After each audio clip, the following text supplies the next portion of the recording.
오늘 말씀의 제목은 자기 처신을 잘한 불의한 청지기라는 제목으로 말씀 증거하도록 하겠습니다. 이 불의한 청지기 비유는 굉장히 난해한 구절 중에 하나로 통하기도 합니다. 그래서 신약을 잘 풀어주는 워런 위어스비 목사님의 책에 보면은 누가복음 16장에 나오는 이 두 가지 비유, 그러니까 오늘 본문에 불의한 청지기 비유, 또 나사로 이야기가 있지 않습니까? 그런데 이게 비유가 아닐 수 있다 이렇게 얘기를 합니다. 예수님은 비유로 많은 얘기를 했지만 때로는 너무 중요한 부분에 있어서 실질적인 일을 통해서 사람들에게 경각심을 심겨줬다는 겁니다.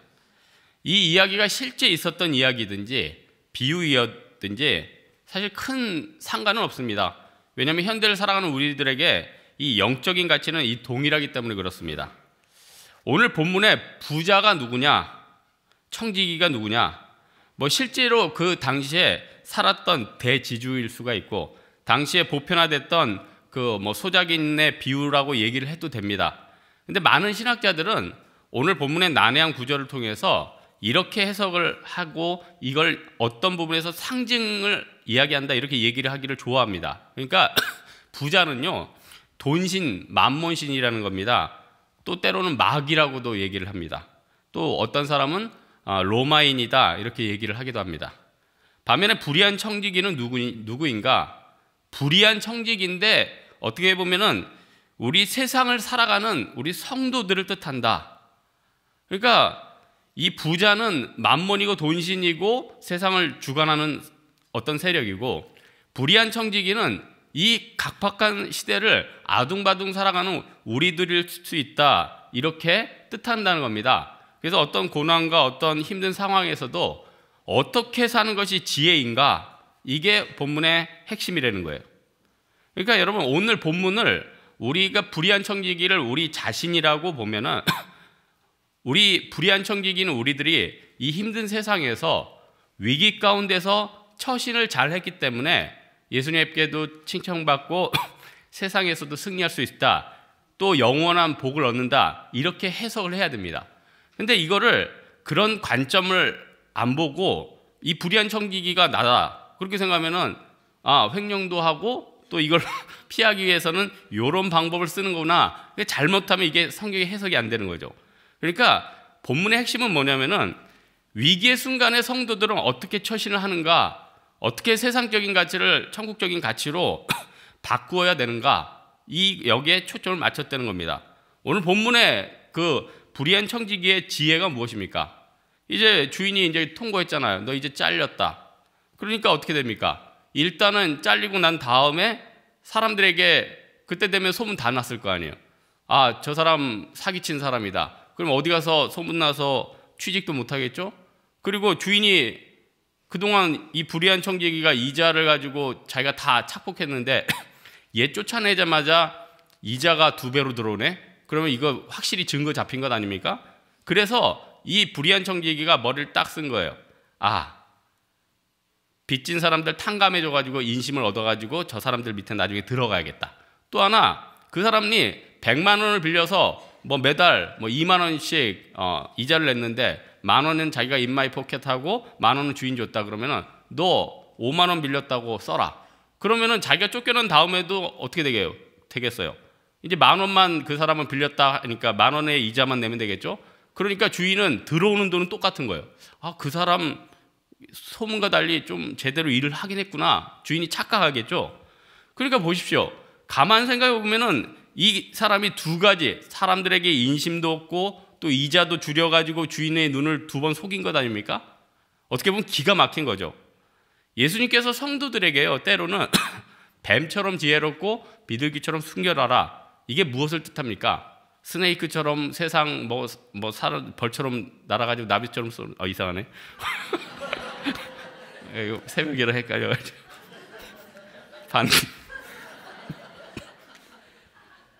벌처럼 날아서 나비처럼 쏘면 이상하겠네. 중요한 것은요, 이 청지기가 처음에는 말 그대로 불의한 청지기 아니에요? 청지기의 행동이 불의했다는 거예요. 그러면은 여러분, 오늘 본문을 통해서 무엇을 깨달을 수 있습니까? 우리도 세상 살 때 성도라고 완벽합니까? 분명히 우리도 불의한 부분이 있거든요. 실수한 부분이 있거든요. 넘어지는 부분이 있다는 거예요. 그런데 이 단점 가운데 우리가 분명 깨달아야 될 것은 왜 이런 불의와 이런 연약함과 실수가 있는 것입니까? 두 가지죠. 욕심 때문에 우리가 성도지만은 세상 사람과 똑같이 욕심 가지고 경쟁하다 보면 오버하게 되고 천국을 잊어버리게 되는 거고, 또 어떻게 착각할 수도 있잖아요. 하나님이 잠깐 맡겨줬는데 마치 이게 영원할 것처럼 착각하는 거, 그때 우리가 실수할 수 있다는 겁니다. 그래서 성도들도요, 세상은 나그네 길이다, 잠깐 왔다, 주님께 잠깐 받은 거다, 말은 그렇게 하지만은 마치 내가 있는 직장이 영원할 것처럼, 내가 맡은 직분이 영원할 것처럼, 나의 건강이 영원할 것처럼 착각할 수 있다는 겁니다. 왜냐하면 인간은 세상을 살면서 환경에 지극히 영향을 많이 받거든요. 그래서 많은 심리학적 연구에 보면요, 인간은요, 어떤 환경에 처해지면은 그 환경에 굉장히 몰입합니다. 그러니까 지금 우리 선교 대원들 베트남 가 있죠.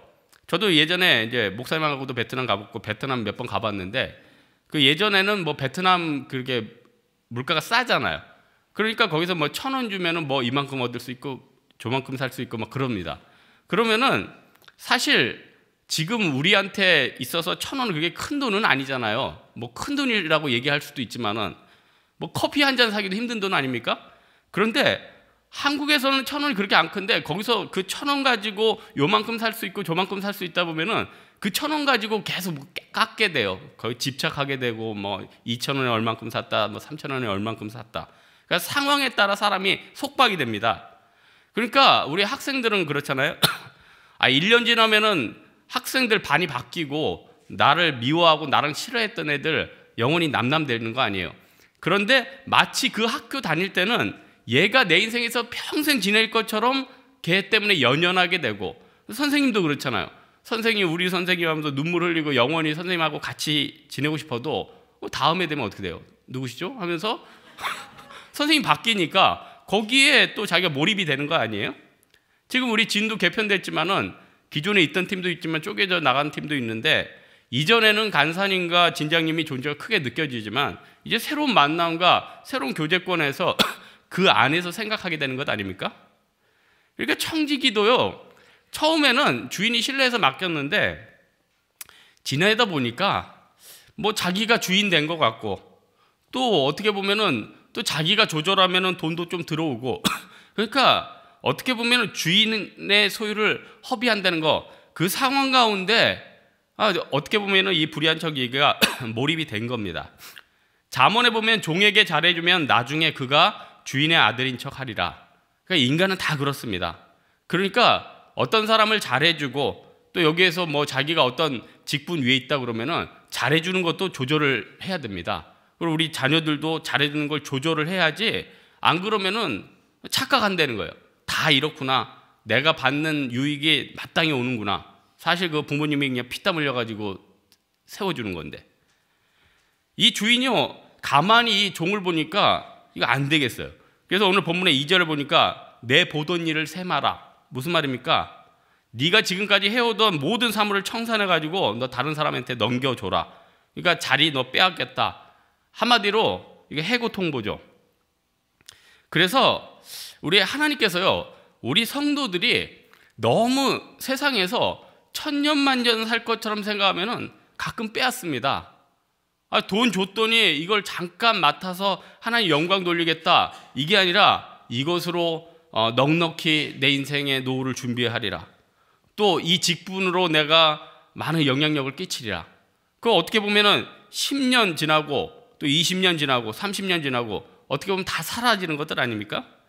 그래서요, 우리가 환경 가운데 내 인생의 주인이 나다 이렇게 생각되면 그때가 위기입니다. 그때 조심해야 된다는 거예요.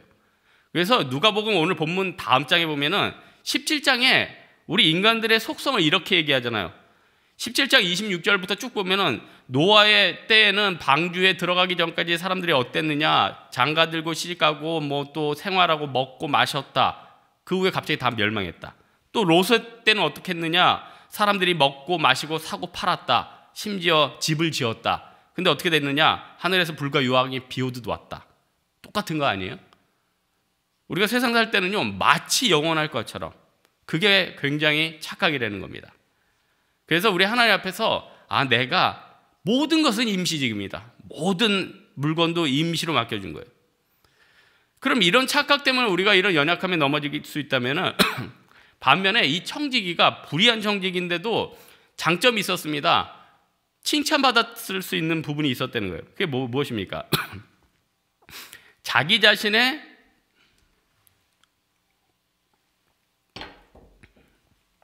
삶을, 미래를 내다보고 대처한 것입니다. 무엇이냐? 이제 내가 이 해고 통보를 받았으니까 영향력도 없어지고 이제 기회도 사라진다. 그래서 어떤 행동을 했냐면은 아까도 얘기했지만은 이제 나는 이제 사라지니까 다음에 이제 내가 새롭게 옮겨질 때 소문이라도 좀 잘 나야겠다. 그래서 많은 사람들에게 인심을 얻습니다. 진짜 지혜 없는 사람이라면 어떻게 됩니까? 끝까지 진짜 난장판 피우고 더 소문 안 좋게 만들고 그러다 보면 어떻게 됩니까? 앞으로의 기회도 사라지는 거죠. 그리고 이번에 이왕 사기친 거 남은 거 내가 다 가지고 나가겠다. 그러면은 진짜 전과자 되는 거죠. 그런데 어떻게 보면 이것저것 잘 맞춰놓고 무리 없이 나오니까 그나마 주인의 분노가 조금이라도 경감된 것 아닙니까? 여러분, 이게 지혜라는 것이에요. 많은 성도들이 너무 미래를 생각하지 않습니다. 미래를 생각해야지 어떻게 보면 그 대처가 되는 거거든요. 물론 예수님을 의지하면서 사는 거지만은 하나님께서 우리에게 무엇을 주셨습니까? 이성을 주셨잖아요. 네가 가지고 있는 영향력, 물질, 지위, 작은 것들 이거 어떻게 써라. 그리고 이게 사라진다면은 네가 어떻게 대처해라. 예수님께서 분명히 지혜를 주셨습니다. 저는 너무 감사하게 우리 성도님들이 많이 기도를 해주셔가지고 어제도 한양대 가니까 제가 거의 이제 완치 판정 받았거든요. 근데 그 교수님이 굉장히 실력 있는 분이에요. 저도 아는 분인데 이게 돌려서 얘기하시는 분이 아니라 2번이나 이런 얘기했어요. 청력이 정상으로 안 돌아온다. 그래서 제가 보청기를 껴야 되나 그 생각을 한 거죠. 그러니까 여러분 생각해 보십시오.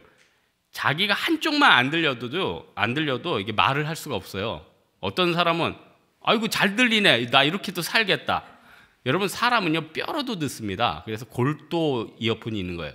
우리가 손가락으로 귀를 막아도요 안 들리는 분들의 심정을 이해를 할 수가 없고 두 쪽이면 말할 것도 없지만 한쪽만 안 들려도 이게 조절이 안 돼요. 조절이 안 돼요. 그래서 제가 곰곰이 생각했어요. 교수님의 이야기와 상황을 딱 보니까 그럼 내가 설교도 제대로 할 수도 없고 정상적으로 우리 성도들 잘 돌볼 수 없잖아요. 여러분 상담하면 뭐라고요? 그것도 한두 번이지. 그래서 곰곰이 생각했어요. 그럼 내가 이 핸디캡을 어떻게 받아들이고 어떻게 행동할 것인가. 그래서 저희 교육자 한 분한테도 성도님들이 나를 위해서 기도하고 나도 하나님 앞에 발버둥 쳐서 기도해도 안 되면은 이건 받아들여야 되는 거다. 그러면은 어떻게 할 것인가. 그래서 제가 어떻게 내가 섬길지 어떻게 인생을 포지션해야 될지 기도하면서 고민을 했어요. 그래서 몇 가지 대안이 나와서 사실 몇 가지 준비를 하고 있었어요. 마음속에. 그래서 어쨌든 받아들인 거죠. 근데 하나님이 뭐 조금 더 정상적인 사역을 해야 되겠다고 판단했는지 하여튼 하나님이 은혜로 고쳐주셨거든요. 그러니까 뭐 아멘이 중요한 게 아니라 모든 미래를 생각하라는 겁니다. 그러니까 지금 뭐 50대 되신 분들은 뭐 요즘은 뭐 정년이 좀 늘어났대지만 또 몇 년 있으면 나오잖아요. 그럼 어떻게 생활을 해야 될 것인가? 또 우리 청년들은 이제 졸업하게 됐는데 스펙이든지 실력이든지 자기가 느끼잖아요. 꿈은 있지만 어떤 내가 원하는 이상적인 데는 못 들어갈 실력이다. 이게 자기가 다 느끼지 않습니까? 그러면은 무조건 희망과 기도 가지고 나아갈 게 아니라 냉철히 생각하고 거기에 대해서 준비하는 게 굉장히 필요하다는 겁니다. 저는 그 주일 저녁에 그 TV에서 뭐 다큐멘터리 하는데 그 이 시대의 아버지를 뭐 잠깐 보여주는 거예요. 뭐 근데 퀵 서비스하는 그 아버지들을 보여주는데 참 불쌍하시더라고요. 왜냐면은 자녀들 대학 그 등록금 대려고 자기 이빨 틀리도 못하고 그냥 계속 하루 종일 오토바이 타고 그 자체도 사실 위험하고 무서운 건데 더 무서운 거는 일감이 없는 거예요. 뭐 강남역 있다고 그러면 거의 280명이 대기하고 있는 거예요. 그래서 몇 초마다 그거 접속해가지고 일감을 따내고 지금 이 시대뿐만 아니라 원래 우리 과거에도 우리 아버지들은 항상 큰 인생과 고뇌 속에서 살았죠. 그리고 자기 자신 다 불사르고 나면 어떻게 됩니까? 뭐 자기 자신이 잊혀져 버린 거죠. 근데 저는 한 가지 곰곰이 생각을 해봤어요. 꼭 희생하고 모든 걸 던지는 게 다인가? 저희 그 이모 중에 조금 형편이 어려운 분이 있었거든요. 근데 그분이 남편이 그 집안 일으키겠다고 예전에 말했는데 뭐 사우디에 가서 몇 년 동안 일해가지고 돌아오셨어요. 그래서 집도 사고 나름대로 그 가정을 일으켰는데 그러고 나서 그 이수께서 암에 걸려서 돌아가셨거든요. 그러니까 이모가 바로 또 산업전선에 들어가시더라고요. 그러니까 여러분, 저는 이기주의적인 가장이 되는 게 아니라 어떻게 보면 자신의 건강, 자신의 미래, 그리고 냉철하게 생각하고 돌아봐야 됩니다. 그래야지 더 오래 가정도 돌볼 수 있고 직장도 섬길 수 있고 교회도 섬길 수 있는 것 아닙니까? 그러니까 우리는 성실히 살고 희생만 하면 열매를 거둔다, 이게 아니죠. 믿음을 가져야 되고요. 때로는 가정으로서 냉철해야 됩니다. 여러분, 오늘 불의한 청지기가 한마디로 주제 파악 잘한 것 아닙니까? 미래 잘 생각한 것 아닙니까? 그래서 그것에 대해서 칭찬받았다는 거예요. 마지막으로 이 불의한 청지기는 칭찬받았는데 어떤 열매를 얻었습니까? 어떤 열매를 얻었냐면은 하나님 앞에 새로운 기회를 얻은 거죠. 여러분, 성도들이 하나님 앞에 고난이나 문제 해결을 되는 것을 통해서 가장 얻을 수 있는 큰 유익이 무엇입니까? 우리는 문제 해결이라고 생각하잖아요. 이걸 통해서 빚을 갚았다. 이 기도를 통해서 직장에 들어갔다. 이걸 통해서 인간관계의 문제가 풀렸다. 요것도 중요하지만 그걸 통해서 영적인 가치를 얻게 된다면 그것처럼 더 큰 게 어디 있겠습니까? 저는 너무 감사한 게 제가 만약에 지지난 달 2달 동안 깊은 신음과 아픔 가운데 있지 않았다면은 저 지금쯤 난리 났습니다. 야, 이제 한식 자격증 붙었어. 이제 다음에 뭐 할까? 양식 할까? 이제 요가 자격증 남았는데 그럼 체육대회는 다 재패다. 별 생각이 다 들었겠죠. 근데 그 가운데 하나님께서 요거 하나 치면 다른 거 다 없어지는데 그게 무슨 가치가 있겠는가? 사람이요, 영적인 대로 변화돼요. 영적인 대로. 그리고 사람이요, 뭐 분노도 안 해요. 오늘 새벽에 어떤 분이 저한테 전화를 했어요. 오늘 새벽기도 못 간다고. 전화 안 하셔도 되는데, 전화를 안 했으면 몰랐을 텐데 전화를 하셔가지고 제가 알게 됐는데, 옛날 같으면은 막 써놓고 뭐 미워하진 않지만 늘 묵상하고 그랬는데 지금은 다 뭐 그럴 수도 있죠. 주무시라고. 사람이 넓어져요. 그리고요, 우리 성도 중에 그 아픈 게 저의 아픔처럼 느껴지는 거예요. 너무나도 감사한 것 아닙니까? 여러분, 예수님께서는요, 우리 인생 가운데 정말 부족한 부분 예수님이 가장 잘 알고 계시죠. 우리 중에 있는 가장 약점들, 요것만 보완되면 이 사람 얼마나 멋진 신앙인 될까. 그래서 누가복음 다다음 장에 제가 묵상하다 보니까 18장에 예수님 앞에 어떤 관리가 나오니까 예수님이 그러잖아요. 그 관리가 이래요. 예수님, 내가 어렸을 때부터 이거 다 지켰습니다. 그러니까 예수님께서 딱 그 사람 보고 간파하죠. 내가 네 말을 들으니까 네가 아직도 한 가지 부족한 것이 있으니 네가 있는 걸 다 팔아 가난한 자들에게 나눠줘라. 그리하면 하늘에서 내게 보화가 있으리라. 그리고 와서 나를 쫓으라. 근데 그 사람이 큰 부자인 거로 이 말씀을 듣고 심히 근심하니라. 예수님께서 그 사람에게 가르쳐주고 싶은 게 무엇입니까? 어떻게 보면 그 사람의 영적인 정말 하나 건들 수 없는 그 부분만큼은 캐치해내기 원하시는 건 아니에요?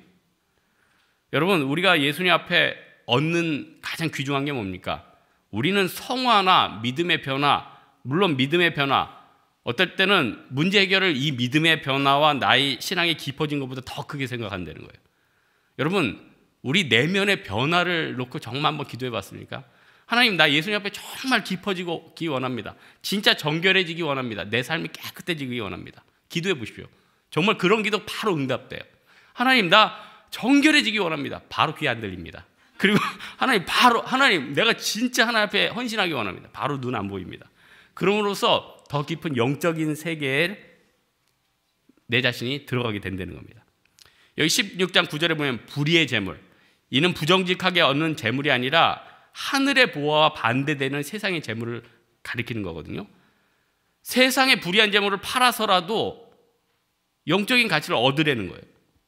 여러분 시간을 돈으로 살 수 있습니까? 없습니까? 때때로는 살 수도 있죠. 왜냐하면은 뭐 저희들이 다 돈이 별로 없으니까 못 사지만은 돈이 있으면은 그걸 돈을 활용해 가지고 내가 어디 가서 어떤 일을 할 걸 뭐 대신 시켜서 할 수도 있고 내가 몇 단계를 돌아 가지고 해야 될 거 이 돈으로 빨리 할 수도 있습니다. 그래서 돈 있는 분들은 그런 걸 통해서라도 빨리빨리 바꿔주는 게 지혜 아닙니까? 근데 세상의 가치관에 매몰되면 어떻게 됩니까? 돈 있는 사람도 그거 1,000원 쓰는 게 발발발 떨어가지고 그 가치도 못 바꾸고 또 돈이 없는 사람도 기도하면서 하나님 앞에 영적인 가치를 발견할 수 있는데 그것도 못 발견하고 그러니까 예수님께서 땅을 치시면서 제발 불의한 재물을 바꿔가지고 이렇게 하든지 저렇게 하든지 좀 미래에 대해서 생각하고 그 가치를 얻어라 이것 아니에요? 부모님 세대 때 그런 얘기 하시더라고요. 갑자기 60년 됐는데 화폐개혁이 한번 계셨대요. 그러니까 뭐 지금으로 따지면 10만 원짜리가 10,000원짜리가 되고 그러니까 그 화폐개혁 한번 훅 되고 나서 아이고 그 뭐 전주 그 전년주에 막 땅을 치는 사람들이 한두 명이 아니었다는 거 아니에요? 여러분 오늘 말씀의 결론을 맺겠는데요. 예수님께서 지금도 이 불의한 청지기 비유 이걸 통해서 우리에게 가르쳐 주는 게 무엇입니까? 큰 고난과 불의와 연약함 실수 가운데서도 하나님 바라보고 현재의 가치를 영원한 가치로 바꾸라 그것 아니에요? 그리고 우리의 고난과 어려움을 통해서 영적인 가치를 얻으라 이것 아닙니까?